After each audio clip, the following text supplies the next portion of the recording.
Dedicated to eastern and southern Kentucky, this is WYMT Mountain News at 6.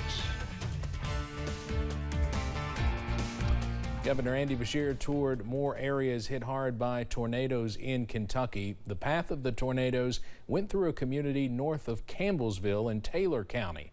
One woman was killed there, and numerous homes and farms were damaged or destroyed. WYMT's Phil Pendleton has more on what the governor had to say this afternoon. Large fires burned along Sanders Road in Taylor County Friday, ironically, it being a sign of progress and hope as the community tries to turn a corner from the devastating tornado. It means that we can see that we're going to move past the great difficulty that we face and that there is a future. Governor Beshear toured the area Friday, where one woman was killed and 70 or more homes were damaged or destroyed. And I know we lost an individual in this county. Like everyone else, we lost a child of God, irreplaceable in their community. And to her family, we are so sorry. The governor has stated several times this week this recovery is going to be measured in years, but we have seen signs of that rebuilding process already well underway here in Taylor County. New utility poles stand where others were snapped in half. Foundations have already been cleared and are nearly ready for new construction. It has been really special to see people not only respond, but to work all day long and into the night, and to be worried about how much sleep they're getting because they're not working. Tremendous loss, but the governor said some of the stories have been amazing. Met a man today pulling others from the debris. Multiple people. Having somebody walk up to his house with nothing, get some clothes and run out to help other people. That man, the governor said, lost his house but was helping others, a symbol of the kind of people in Kentucky. In Taylor County, Phil Pendleton, WYMT Mountain News. The governor said the Team Western Kentucky Fund will provide more money to help families of loved ones killed in the storm with funeral expenses. The governor earlier in the day called on Kentuckians to participate in blood donation. A blood shortage was a problem for many hospitals even before the tornadoes hit.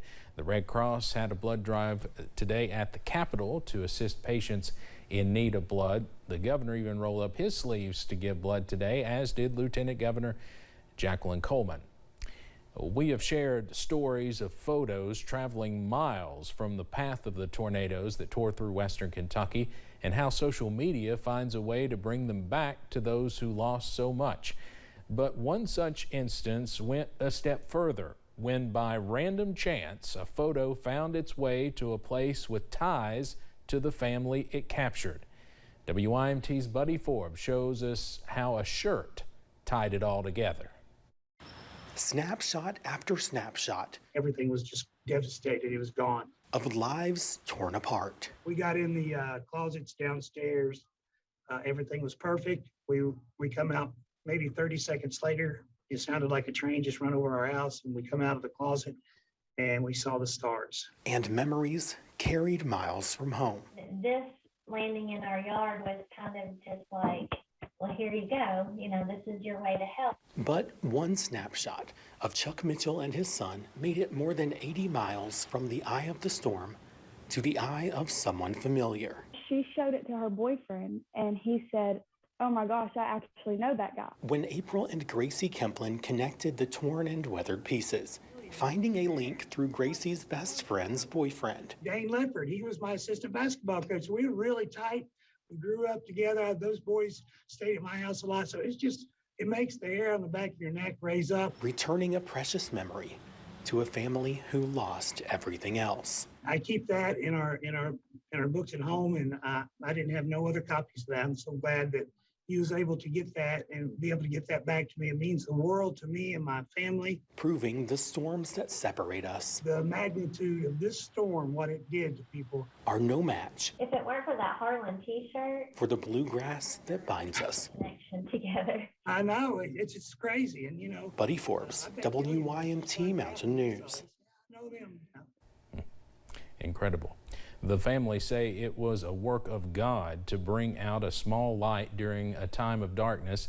The Kemplins also found a second photo, and you can see that behind me on your screen. If you recognize that child in the picture, they would love to get it back to the family. Well, as part of Gray Television's partnership with the Salvation Army, WYMT is helping raise funds for those impacted by the deadly tornadoes in Kentucky and the nation's heartland. When you support the Salvation Army Disaster Services, 100% of your donation is applied to the disaster survivors in those communities. Text HL Tornado to 51555 to make a donation to the Salvation Army.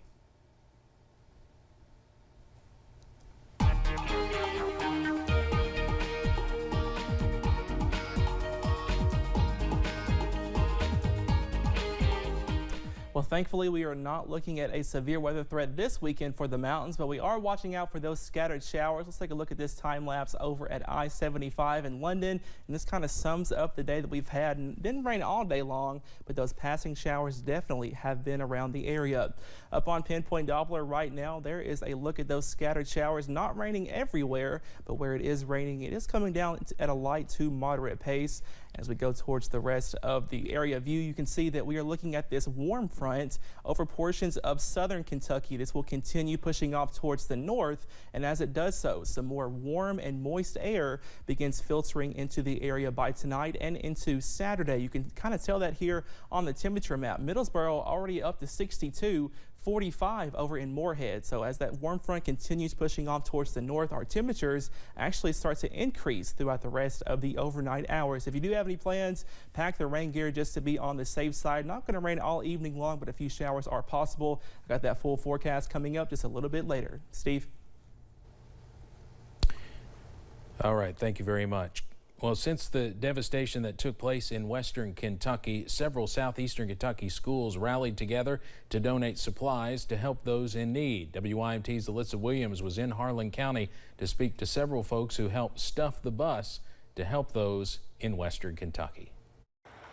Those with Harlan County schools are filling their bus to the brim. I think it shows truly what the character of Harlan Countyans are and of Appalachia. Harlan County schools put together a Stuff the Bus project to donate supplies to western Kentuckians. When people are in need, it doesn't matter if they're a state rival or if they're somebody that you played on the ball field. As people are in need, we need to provide and take care of them, and that we're all in this together. Those involved say what started as a donation drive by Harlan County schools grew to be much larger than they expected. Our local businesses started bringing in donations, local churches, civic groups started bringing in stuff, our individual student groups, and before we knew it, we had far more than one bus full of items. Harlan County Schools Superintendent Brent Roark says Eastern Kentuckians continue to show support for their neighbors because they know what it's like to go through tragedies like this. It just reflects the generosity of folks in Eastern Kentucky. Our folks here have known what it's like to go without for years and to not have what they need. So when they see someone else in need, they want to help. And they know the folks in Western Kentucky are hurt, and they want to be a part of that relief effort. Coming together to stuff the bus for our neighbors in Western Kentucky. In Harlan, Alyssa Williams, WYMT Mountain News. Harlan County Schools, just one of many districts in the region who are stuffing a bus to help those in need. All southeastern districts participating will be making the drive to western Kentucky next week to drop off those donations. A University of Kentucky student who was recognized earlier this week by President Joe Biden in Dawson Springs graduated today from UK. Abby Parker is from Dawson Springs. The high school she went to is now a donation site for people in need. Parker has been helping there all week long, even after her own apartment was destroyed. She calls meeting the president a special moment. We waved at him and he walked over there to us, and my Nana actually told him, she was like, my granddaughter's graduating on Friday from UK, and he gave me a big hug and he was telling me how proud he was of me. He actually got my phone number, and then after he left, he called me, and so that was really crazy. Parker says her mind is on her home as she graduates today, but she says it is special that her community has received so much support from the president and around the world. And Governor Andy Beshear is highlighting the need for dispatchers at most Kentucky State Police posts across the Commonwealth. There are currently 45 open telecommunicator positions, the highest amount in KSP history. Police officials regard the well-trained dispatchers as essential to the operations of numerous state-level emergency services. In particular, these people have played a critical role in the wake of the recent tornado outbreak. We try to help each other out regardless of what's going on at whatever post, and that's just part of our calling is, you know, we're here to help. WYMT's Zach Hawk will have more on what is being done to address the telecommunicator need coming up at 11. Yesterday, law enforcement in schools across the country were made aware of a rumored TikTok challenge involving threats of violence today. WYMT's Jordan Mullins has more on how local authorities and school districts responded. Concerned parents and frightened students. We've had several parents call in with concerns. You know, we try to get the word out, but we didn't find out till yesterday evening. So there are parents that are just now hearing about it, and they're concerned, and rightfully so. Rumors stemming from a social media platform caused local law enforcement to respond by bolstering their presence at local schools, keeping school resource officers and principals aware of the reports. They're going to be probably doing extra patrol themselves out the parking lots, walking around, just normal stuff they do anyway, but just kind of back in their mind, okay, you know, there's a threat nationwide, of course, not just Kentucky or Pikeville. And he's got his SROs in the school, and we've got our officers in the schools too. So. But not everything you see online is fact. Everything you see on social media and Facebook and all the other social media sites, just because you see it don't mean or hear it, it don't mean it's going to be true. According to TikTok officials, no threats have been found on the platform, only warnings about possible violence on a specific date, which the platform is working to remove due to misinformation. Stay safe while on social media. You know, it's definitely a tough situation for teens now. A warning to the entire country to stay safe and search for the truth. In Pike County, Jordan Mullins, WYMT Mountain News. TikTok officials say they take these threats and rumors of threats very seriously, and if they were to find evidence of violent threats on the platform, they would immediately take it down and report it to the proper authorities. We are ending the week on a soggy note across the mountains, but the sunshine is just around the corner. I got all those details coming up. And Hazard High School students and staff gather items to help support tornado victims in Western Kentucky.